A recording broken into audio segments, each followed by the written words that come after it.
Bienvenidos y bienvenidas hoy, 26 de febrero, último viernes del mes, a esta nueva sesión del Laberinto de Ariadna.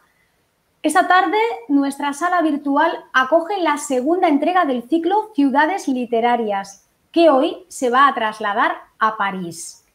Con el acto de hoy, titulado París, Ciudad Literaria, haremos un recorrido por la geografía y la historia de la capital francesa, inextricablemente unida a la cultura, al arte, a la poesía, a los libros y, cómo no, ciudad bohemia por excelencia. Indudablemente, pocas ciudades como París representan tan bien el espíritu de este ciclo. Por esa razón, nuestro colaborador Alberto García nos va a guiar con la maestría que le caracteriza a través de sus hitos y logros literarios indispensables. Alberto, licenciado en Ciencias Políticas, diplomado en Ciencias Sociales, escritor, periodista, locutor y creador de espacios radiofónicos, es además un extraordinario conferenciante y divulgador cultural. Os invito a que oigáis sus fabulosos podcasts englobados bajo el título Verne y Wells, Ciencia Ficción, donde desentraña con gran erudición los pormenores de esta temática y además lo hace de un modo didáctico y muy ameno. Así que, sin más, disfrutemos de París, ciudad literaria, con nuestro invitado, Alberto García. Muchas gracias, Dulos. Y gracias a todos los que estáis hoy aquí. De nuevo, en esta breve guía a una visita literaria por una de las ciudades, en este caso, más emblemáticas del mundo, que es París. Como recordaréis aquellos que estuvisteis en la primera de las visitas literarias que hicimos y que inauguramos estas charlas, que se dedicó a nuestra ciudad, Barcelona, toda ciudad alberga y conforma muchas ciudades en ella. Son superposiciones, en muchos casos caóticas, de estratos históricos, de lugares en los que se reflejan estilos y modas artísticas, lugares que delimitan las fronteras de las diferentes clases sociales en las cuales se ubica la sociedad que vive en ellas a lo largo del espacio y el tiempo. Y como decíamos también al inaugurar esta charla sobre Barcelona, toda ciudad es un ser vivo, que es fruto de sucesivas generaciones de habitantes que la han hecho nacer, crecer, desarrollarse, decaer también, y volver a reconstruirse, a renacer, en un espacio geográfico que se va modificando a lo largo de ese espacio y de ese tiempo. Toda ciudad contiene un acervo de mitología propia, de leyendas, de simbología y de historias de sus ciudadanos, que se unen a los sucesivos hechos históricos que la dotarán de una historia común que es vivida, recordada y transmitida por estos habitantes a lo largo del espacio y el tiempo. Hoy visitaremos de forma literaria la ciudad de París, pasearemos por sus calles, imaginaremos sus gentes y los hechos que le han acontecido a ella, por personajes ficticios o personajes reales, recreados en la literatura. Os pido por ello que abráis la imaginación, vuestra mente, y que escuchéis a los bardos, a los contadores de historias, en este caso de París, del París eterno, a través de sus palabras. Comencemos, pues, y empecemos con Ernest Hemingway, que dejó escrito lo siguiente: París siempre valía la pena, y uno recibía siempre algo a trueque de lo que allí dejaba. Yo he hablado de París según era en los primeros tiempos, cuando éramos muy pobres y muy felices. Quiero hacer la observación primera de lo último que dice Ernest Hemingway en este pequeño fragmento: pobres y felices.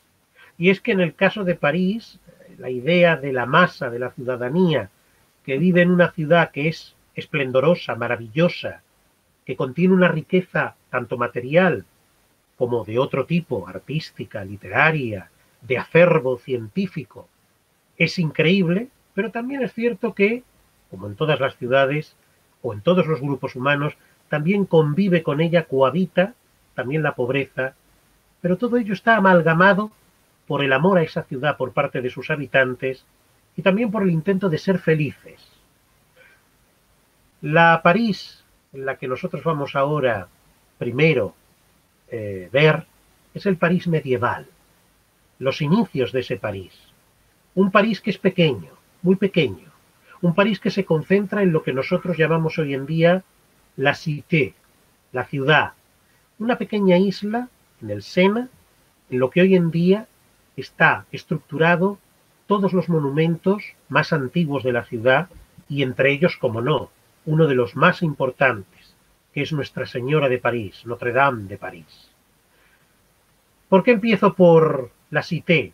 Porque en realidad París nace allí. La Cité es un pequeño lugar en el cual desde la época tardorromana se construirá lo que es la ciudadela y donde estará el centro histórico de lo que será el gran París en el futuro. Uno de los escritores más importantes, franceses y parisinos, que describió ese mundo mágico de la pequeña ciudad, de ese mundo amurallado donde estaba la primera gran iglesia de París, será Víctor Hugo. ¿Y dónde lo evocará?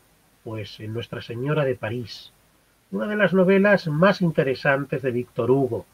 Hablaremos mucho de Víctor Hugo al principio, porque él fue capaz de describir el pasado de París a sus contemporáneos del siglo XIX. Un pequeño fragmento nos evocará ese pequeño París medieval. Dice así: cuando después de haber subido a tientas durante mucho tiempo por la tenebrosa espiral que atraviesa perpendicularmente la espesa muralla de campanarios, se desembocaba por fin en una de las dos plataformas inundadas de luz y de aire. El cuadro, que por todas partes se extendía bajo los ojos, era bellísimo, un espectáculo sui generis, del que sólo pueden hacerse una idea aquellos lectores que hayan tenido la fortuna de ver una villa gótica entera. Estas villas siempre pueden estar en Nuremberg, en Baviera, en Vitoria, en España, o incluso en algunas muestras más reducidas, siempre que estén bien conservadas, como en Vitré en Bretaña o Nordhausen en Prusia. Aquel París de hace 350 años del siglo XV era ya una ciudad gigante. Generalmente, los parisinos nos equivocamos con frecuencia acerca del terreno que desde entonces creemos haber ganado. París, desde Luis XI, apenas si ha crecido un poco más de una tercera parte. Claro que también ha perdido en belleza, lo que ha ganado en amplitud. París nació, como se sabe, en esa vieja isla de la Cité, que tiene forma de cuna, siendo sus orillas sus primeras murallas y el Sena su primer foso. Y es cierto, ese pequeño mundo, medieval, reducido a una insignificancia todavía, será el centro, será la joya de la corona del futuro París. Hay que indicar que Víctor Hugo fue capaz de explicar a sus contemporáneos esa historia de París, como también lo hiciera Alejandro Dumas, con sus historias sobre los tres mosqueteros, por poner un ejemplo, sobre la vida de los tres mosqueteros en la ciudad parisina. Pero volvamos a nuestro amigo Víctor Hugo, porque en Los Miserables nos explica algo sobre la población, sobre los ciudadanos, sobre la gente que vive en el París. En el París, en esta época, ya no del siglo medieval, sino de la época posterior a la Revolución Francesa y a la época de la restauración de los Borbones o del principio de la monarquía de Luis Felipe de Orleans. En Los Miserables, en uno de los capítulos que se titula París en su átomo, nos explica cómo son los ciudadanos parisienses, pero no la gente rica, no la gente poderosa, no la gente aristocrática, sino alguien muy especial, alguien que Víctor Hugo conoció mucho, personas con las que convivió y con las que después pudo hacer sus libros como Los Miserables. El fragmento dice así: París tiene un hijo y el bosque un pájaro. El pájaro se llama gorrión y el hijo pilluelo. Asociad estas dos ideas, París y la infancia, que contienen la una todo el fuego, la otra toda la aurora. Haced que choquen entre dos chispas y el resultado es un pequeño ser. Este pequeño ser es muy alegre. No come todos los días, pero va a los espectáculos todas las noches, si se le da la gana. No tiene camisa sobre su pecho, ni zapatos en los pies, ni techo sobre la cabeza, igual que las aves del cielo. Tiene entre 7 y 13 años, vive en bandadas, callejea todo el día, vive al aire libre, viste un viejo pantalón de su padre que le llega a los tablones, un agujereado sombrero de quién sabe quién que se le hunde hasta las orejas, y un solo tirante amarillo. Corre, espía, pregunta, pierde el tiempo, sabe curar pipas, jura como un condenado, frecuenta las tabernas, es amigo de ladrones, tutea a las prostitutas, habla la jerga de los bajos fondos, canta canciones obscenas y no tiene ni una gota de maldad en su corazón. Es que tiene el alma una perla, la inocencia, y las perlas no se disuelven en el fango. Mientras el hombre es niño, Dios quiere que sea inocente. Si preguntamos a esta gran ciudad, ¿quién es ese?, respondería, es mi hijo. El pilluelo de París es el hijo enano de la gran giganta. Este querubín del arroyo tiene a veces camisa, pero entonces es la única. Usa a veces zapatos, pero no siempre consuela. Tiene a veces casa y la ama, porque en ella encuentra a su madre, pero prefiere la calle, porque en ella encuentra la libertad. Sus juegos son peculiares. Su trabajo consiste en proporcionar coches de alquiler, bajar el estribo de los carruajes, establecer pasos de una acera a otra en los días de mucha lluvia, lo que él llama hacer el puente de las artes. También pregonea los discursos de la autoridad en favor del pueblo de Francia, ahondar las junturas del empedrado. Tiene su moneda, que se compone de todos los pedazos de cobre que se encuentra en la calle. Esta curiosa moneda, llamada hilacha, posee una colección invariable entre esta bohemia infantil. Tiene su propia fauna, que observa cuidadosamente por los rincones. Buscar salamandras entre las piedras es un placer extraordinario, y no menor lo es el de levantar el empedrado y ver correr las sabandijas. Por la noche el pilluelo, gracias a algunas monedas que siempre haya medio de procurarse, va al teatro, y allí se transfigura, también hasta que él esté allí, con su alegría, con su poderoso entusiasmo, con sus aplausos, para que esa sala estrecha, fétida, oscura, fea, malsana, repugnante, sea al fin el paraíso. Este pequeño ser gris se burla, se mueve, pelea, va vestido en harapos, como un filósofo, pesca y caza en las cloacas, saca alegría de la inmundicia, aturde en las calles con su locuacidad, husmea y muerde, silba y canta. Son niños que no pueden salir de la atmósfera parisiense, del mismo modo que los peces no pueden salir del agua. Respirar el aire de París conserva su alma. El pilluelo parisiense es casi una casta. Pudiera decirse que se nace pilluelo, que no cualquiera, solo por desearlo, es un pilluelo de París. ¿De qué arcilla está hecho? Del primer fango que se encuentra a mano. Un puñado de barro, un soplo, y he aquí a Adán. Solo basta que Dios pase. Siempre ha pasado Dios junto al pilluelo. Este fragmento de Víctor Hugo nos hace recordar a otro autor que también era capaz de hacer ver a sus contemporáneos cómo vivía la otra parte de la sociedad, la otra parte de la población, que será francamente muy ilustrada en muchas de las obras, no solo de Víctor Hugo, también de otros autores como Honoré de Balzac en su Comedia Humana. Nos referimos al inglés Charles Dickens. La exposición que os he hecho sobre primero el París medieval y luego el París de después de la Revolución o de la época borbónica o de Orleans, está unida mucho a Víctor Hugo, porque Víctor Hugo será uno de los grandes primeros creadores de un París legendario, de un París histórico, que al final será lo habitual en las primeras etapas de la literatura francesa del siglo XIX. Si alguna vez habéis ido a París, que supongo que en el caso que me estáis escuchando, muchos de vosotros habéis ido a París alguna vez, o asiduamente, ojalá fuera así, habéis visto que es monumental, tiene muchos monumentos, es una ciudad imperial realmente, no solamente desde la época de los Borbones, sino de la época de Napoleón Bonaparte, Napoleón I, y de Napoleón III, su sobrino.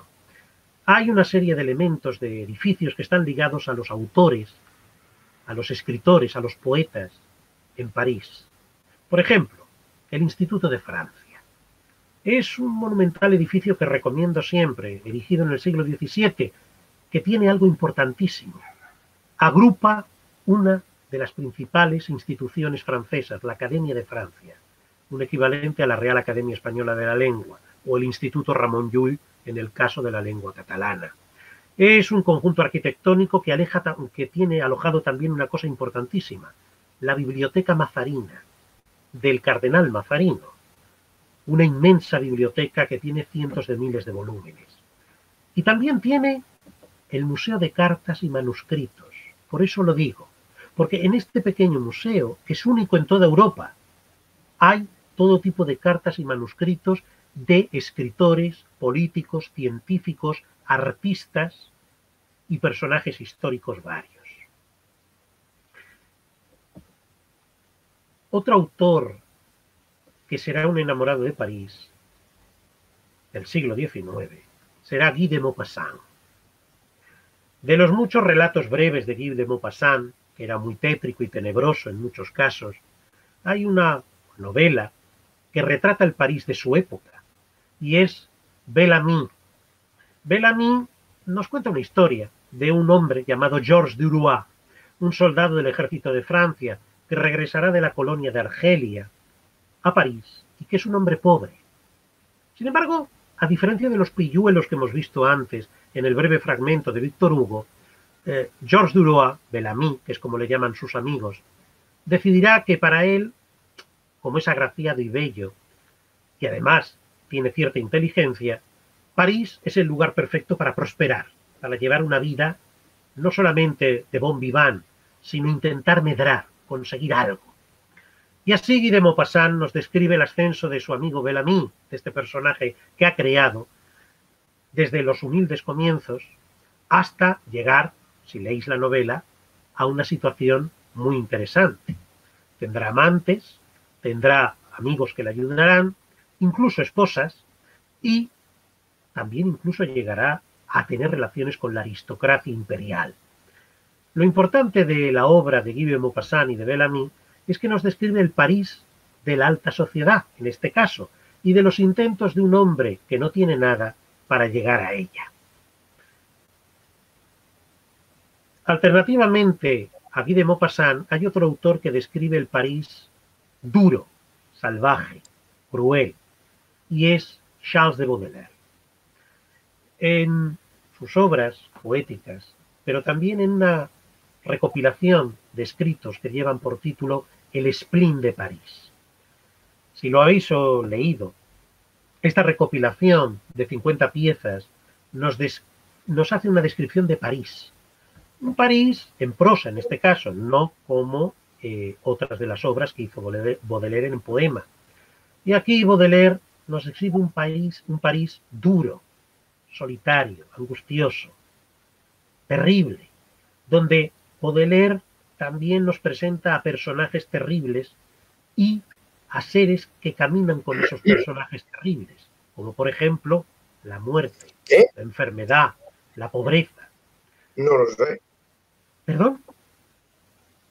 Es que me parece que alguien me ha dicho algo. No, vale. En El spleen de París, de Charles Baudelaire, como digo, hay estas 50 piezas que realmente nos describen a un Charles de Baudelaire que lo está pasando muy mal.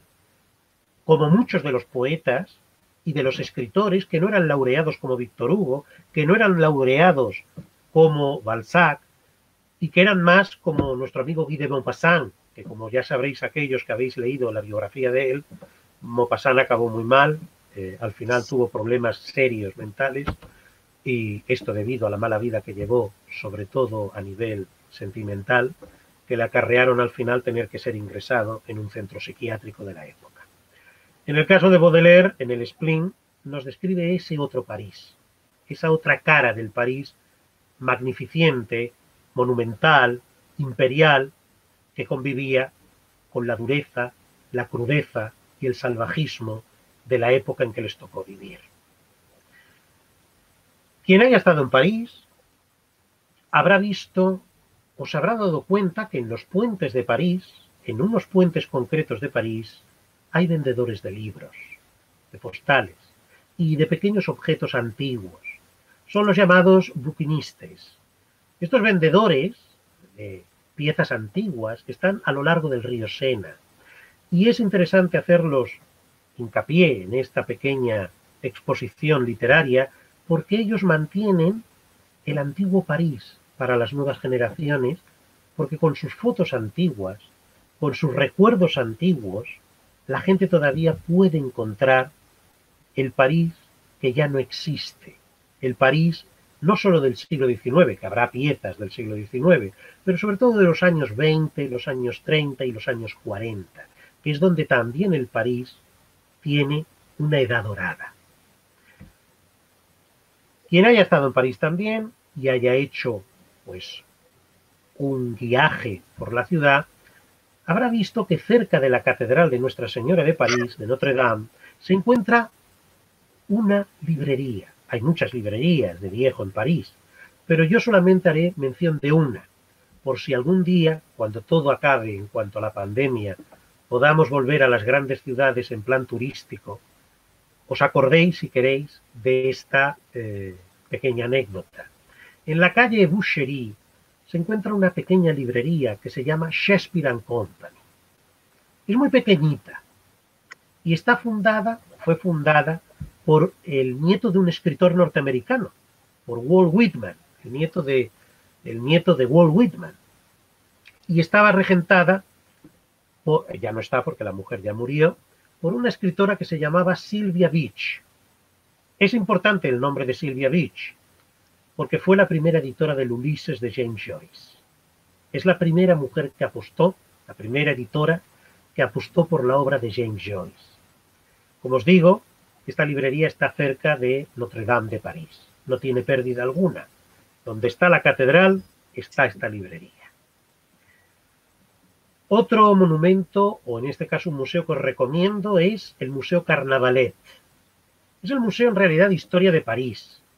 Y en principio, en realidad, este palacete era el hogar de una mujer que fue importante en el siglo XVIII y en el siglo XIX, a caballo, Madame de Sévigné, cronista de la corte de Luis XIV. También es importante este edificio porque dentro de este Museo de Historia de París se reproduce al milímetro la habitación de Marcel Proust, el escritor de En busca del tiempo perdido. Y en ella podéis también encontrar otras reproducciones exactas de la vida de grandes escritores de la época y de grandes poetas de la época. Por eso lo pongo a colación, por si no lo conocíais. Toda la ciudad está llena de recuerdos de los antiguos escritores, como os digo. Hay casas museo de todos aquellos que la posteridad les ha dado la suerte de que sean recordados por sus contemporáneos y por los sucesores de sus contemporáneos.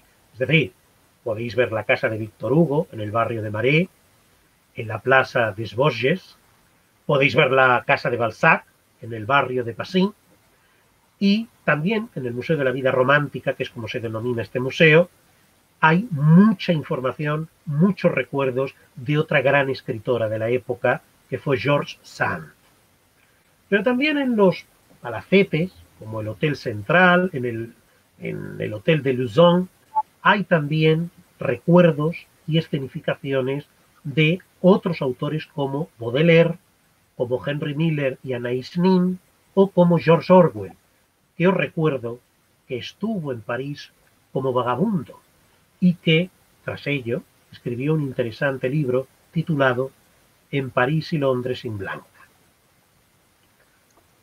Otra importante remesa de recuerdos literarios de París son sus cafés.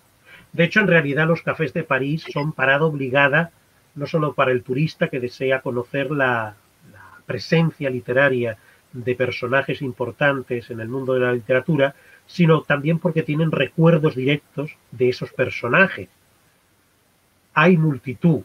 En el centro de París tenéis desde el Café de Le Procop, donde ya desde el siglo XVII se reunían personajes como La Fontaine, como Racine, Regnard, en el siglo XVIII como d'Alembert y Diderot, y como el barón de Beaumarchais, el autor de Las bodas de Fígaro, y que después continuarían otros escritores de la época del siglo XIX, como Nerval, Víctor Hugo, George Sand, Musset, Balzac, Verlaine. Hay otro café cercano, el Café de Flore, donde ya allí aparecen los poetas, Apollinaire, Georges Bastille, Surt, Simone de Beauvoir, Boris Vian, los escritores y también filósofos como Simone de Beauvoir, Louis Aragon y la escritora Marguerite Duras. El Café de la Paz, también, que está próximo a la Ópera de París, donde era habitual Zola o Maupassant, y también otros como la Cloris de Lila, donde Théophile Gautier o Charles de Baudelaire también iban y hacían sus reuniones. Llegando a otra zona de París interesante, es Montparnasse, para los artistas, en este caso, plásticos. Pero en Montparnasse está el cementerio, que tiene su mismo nombre, y allí, si lo deseáis, en cuanto un día se pueda volver, podéis ver las tumbas donde están desde Samuel Beckett a Marguerite Duras, desde Guy de Maupassant a Charles de Baudelaire, los filósofos como Sartre y Simone de Beauvoir y Julio Cortázar. En el barrio latino, por otro lado, ya desde el siglo XIII hay presencia literaria, hay presencia artística. Los poetas, los escritores, las personas que eran escribanos, tenían su centro en el barrio latino. Y se llama así sobre todo porque era frecuente escuchar diálogos en latín. Por eso al final el pueblo de París lo nombró como barrio latino. Pero sobre todo porque allí está el núcleo universitario de lo más importante en cuanto a formación académica de la ciudad, que es la Sorbona. En este barrio hay una serie de calles en las cuales vivieron personajes que fueron escritores y poetas. Por ejemplo, la calle de Mouffetard o la calle del Cardenal Lemon, que es la calle donde residió, por ejemplo, James Joyce.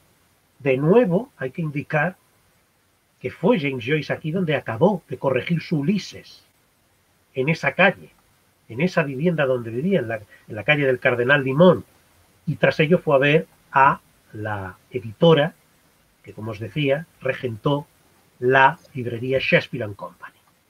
También allí vivió Hemingway, y más anteriores a ellos vivieron personajes como Émile Zola y contemporáneos a Hemingway, Scott Fitzgerald, por ejemplo. Uno de los lugares más importantes para, digamos, recrear el fervor que tienen los parisinos y Francia a los artistas es el Panteón de París, el panteón de los hombres y las mujeres ilustres. Es el gran monumento de la ciudad en la época de la Tercera República Francesa, donde reposan los restos de los hombres ilustres, como digo, y mujeres que han dado honor y dignidad a Francia. Y aquí me tengo que parar. Esta es una gran lección para el resto de naciones.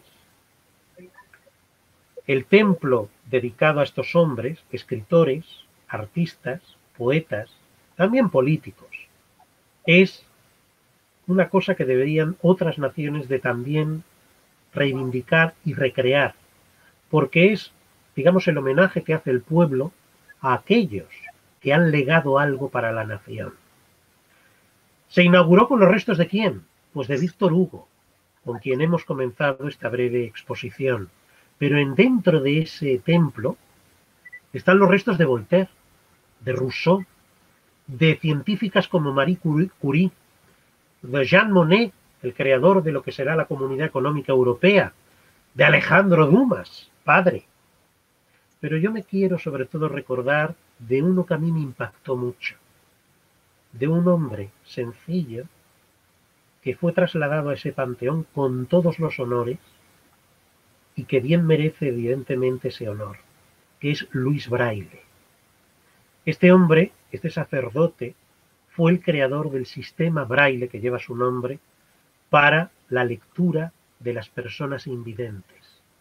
Y lo más bello que tiene el sarcófago donde están los restos de este hombre y lo que han puesto los franceses para conmemorarle es que abrió la luz del saber a aquellos que estaban en la negrura y en las tinieblas.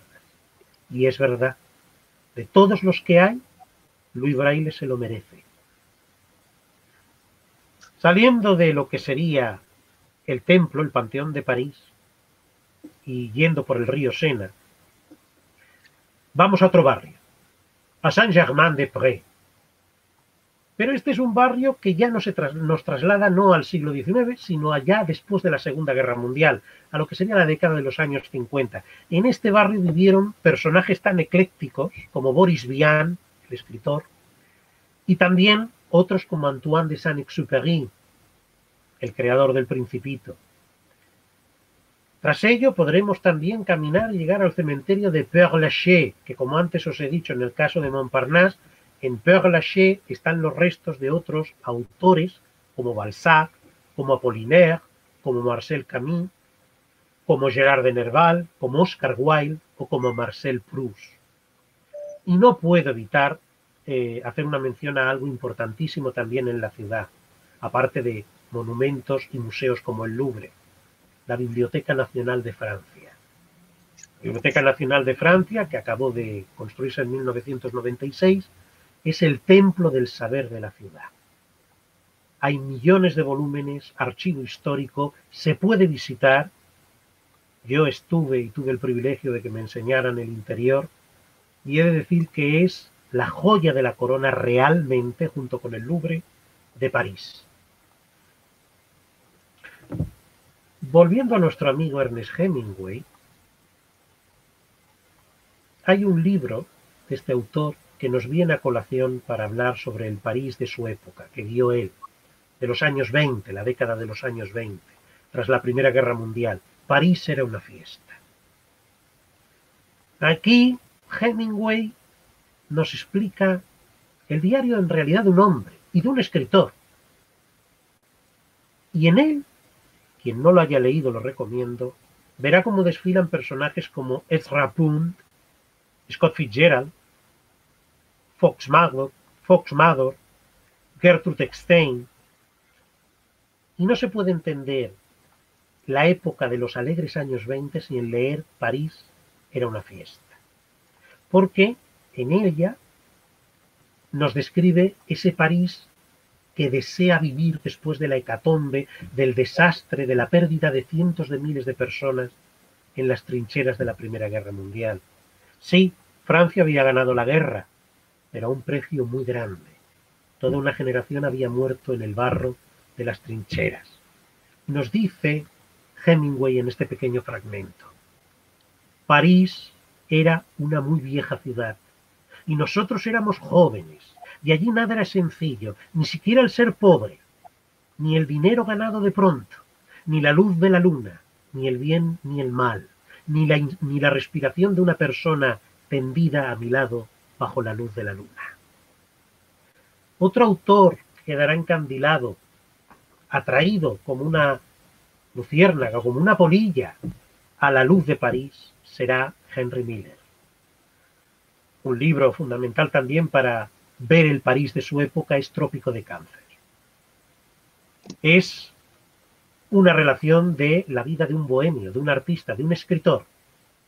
Henry Miller llega en 1930, realmente en los tristes años 30, pero se enamora de la ciudad y permanecería unos años en esa ciudad, eso sí, en unas condiciones, hay que reconocerlo, terribles, porque pasó ciertas carencias, se alojó en lugares que él describe en ese libro como infames, pero era feliz. Por eso yo antes, cuando comenzaba esta breve exposición del París literario, os he indicado pobreza y felicidad, porque muchas de las descripciones del París que tenemos nosotros desde ya el siglo XVII es de personas que lo pasan mal, escritores, poetas, y sin embargo son felices de estar en la gran ciudad de París, porque París para ellos lo es todo. En el caso de Miller, él lo que quería lógicamente es escribir, y hay un fragmento que os quiero leer que es muy concreto sobre ello. Dice así: estamos ahora en el otoño de mi segundo año en París. Me enviaron aquí por una razón que todavía no he podido desentrañar. No tengo dinero, ni recursos, ni esperanzas. Soy el hombre más feliz del mundo. Hace un año, hace 6 meses, creía que era un artista. Ya no lo pienso. Lo soy. Todo lo que era literatura se ha desprendido de mí. Ya no hay más libros que escribir. Gracias a Dios. Entonces, este no es un libro. Es un libelo, una calumnia, una difamación. No es un libro en el sentido ordinario de la palabra, no. Es un insulto prolongado, un escupitajo a la cara del arte, una patada en el culo a Dios, al hombre, al destino, al tiempo, al amor, a la belleza, a lo que os parezca. Cantaré para vosotros, desentonando un poco tal vez, pero cantaré. Cantaré mientras lo palméis, bailaré sobre vuestro inmundo cadáver. Quiere decir que Trópico de Cáncer, que seguro que lo sabréis, fue prohibido en su propio país, en Estados Unidos. Pero lo importante de este libro es la sinceridad de Henry Miller. Es capaz de abrirse y explicarle al lector que aunque París, la gran ciudad, le da la espalda en muchas cosas materiales, es capaz de hacer algo por él increíble. Hacerle ser escritor. Otra obra que quiero hacer para que tengáis, por si deseáis leerla, si no la habéis leído, una visión de París muy concreto es El Panteón de París, de Léon Paul Fargue. Es en realidad una guía de la ciudad, porque el escritor nos presenta una exposición de París a través de sus ojos y de los personajes que hay. Fargue fue amigo de poetas como Mallarmé, Valéry, Debussy, músicos, o Picasso. Es su homenaje a la ciudad de París. Un homenaje además que, siguiendo la cronología que os hago, si Henry Miller llega a París en los años 30, Fargue escribe este libro en 1938, cuando las tormentas de lo que se avecina de la Segunda Guerra Mundial están en ciernes. Y es capaz de hacer un viaje poético maravilloso por París, pero por un país, París, que él ya ve que no existe, pero que él nota, siente en su alma. Un pequeño fragmento de la obra nos dice lo siguiente. Llevo años soñando con escribir un mapa de París, para personas seguras, es decir, para paseantes que tienen tiempo para perderse y que amen a París. Y llevo años prometiéndome de empezar este viaje por un examen de mi propio barrio, desde la estación del norte y desde la estación del este hacia la Chapelle. Y no solo porque llevamos 35 años sin separarnos, sino también porque tiene una fisionomía particular y gana con el trato. Ya os digo, el libro es muy bello y no quedaréis defraudados si lo leéis. Siguiendo la cronología, ya a punto de entrar en la Segunda Guerra Mundial, está Suite francesa, de Irene Nemirovsky. Nemirovsky era de origen ruso y de fe judía.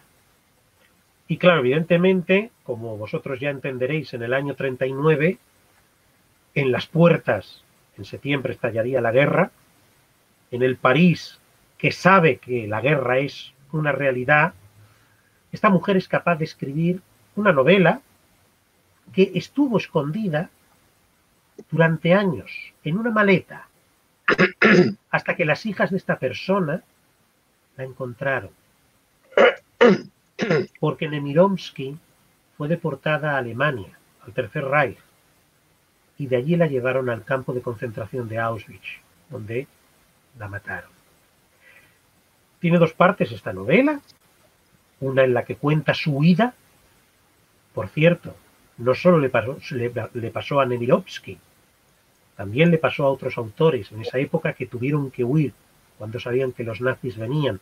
Por ejemplo, nuestra autora Marcel Rodoreda las pasó muy mal junto con su pareja para poder escapar e intentar salir y estar yendo de un lado a otro durante lo que fue el Gran Blitz, la Gran Guerra Relámpago. Y como os digo, Nemirovsky nos retrata un París en este caso que ya no es de luces, que ya no es un París maravilloso, que ya no es un París donde los autores, sean artistas, poetas, están en los cafés, están debatiendo, intentando construir sus propias obras. No, es un París terrorífico en el cual la gente tiene que huir. Un pequeño fragmento de la novela dice lo siguiente. Superior seguido. Claro, eso fue antes, ¿verdad? encontraba un placer perverso en privar a aquellas buenas almas del entretenimiento que se prometían al interrogarme, porque como los seres viles y vulgares que eran, imaginaban que sentían compasión por el prójimo, pero en realidad temblaban de malsana curiosidad de melodrama barato. Todos aquellos que la rodeaban, la gente, su familia, sus amigos, le inspiraban sentimientos de vergüenza y de furia. Los había visto en las carreteras, a ellos, a otros por el estilo. Se acordaba de los coches llenos de oficiales que huían con sus preciosas maletas amarillas y sus pintarrajeadas mujeres, de funcionarios que abandonaban sus puestos, de políticos que, presas del pánico, dejaban un rastro de carpetas y documentos secretos a su paso, de chicas que, después de haber llorado como convenía el día del armisticio, ahora se consolaban con los alemanes. Y pensar que nadie lo sabrá, que alrededor de todo esto se urdirá tal maraña de mentiras que aún acabarán convirtiéndolo en una página gloriosa de la historia de Francia. Removerán cielo y tierra para sacar a la luz actos de sacrificio, de heroísmo, con lo que yo he visto, Dios mío, puertas cerradas a las que se llamaba en vano para pedir un vaso de agua, refugiados saqueando casas, y en todas partes, en lo más alto y en lo más bajo, el caos, la cobardía, la vanidad, la ignorancia.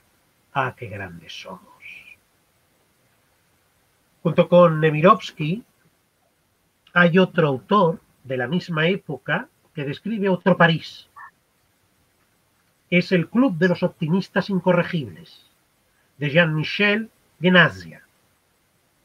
Es la historia, en este caso, de un personaje de Michel Marini, un chico adolescente que entrará en la juventud, pero que está en un grupo de refugiados rusos, y eso sí, que tienen todos ellos una pasión, un club de ajedrez.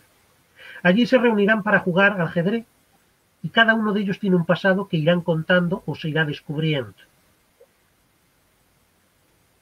Evidentemente, aquí ya se nos explica la resistencia contra el invasor alemán y el intento de París de liberarse del yugo nazi. Y hay un fragmento también muy bonito en el cual el protagonista piensa que la resistencia no será suficiente, no ya para derrotar a los alemanes, sino para después de la guerra implantar una nueva sociedad. Y dice así el pequeño fragmento que os quiero leer. Pensábamos que con la llegada de Gaulle la cosa iba a cambiar, que nos echaríamos encima de ellos y los aplastaríamos como moscas de una vez para siempre. Pero no se mueve nada, nadie entiende nada ya.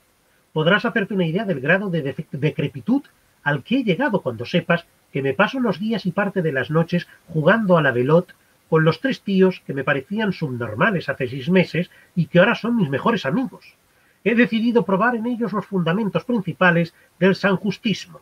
A fin de cuentas, si he de luchar por los oprimidos, se trata, más vale pedirles opinión y preguntarles qué les gusta. Así nos ahorraremos volver a cometer ciertos errores enojosos. Tengo la suerte de tener, a mano, una muestra ideal de los proletarios de la Francia profunda. El hijo de un agricultor de Ardèche, un montador que trabaja en una fábrica de maquinaria de Saint-Étienne y un caminero del Havre. Nivel de estudios, primarios. Solo hablan de chicas, de fútbol o de coches.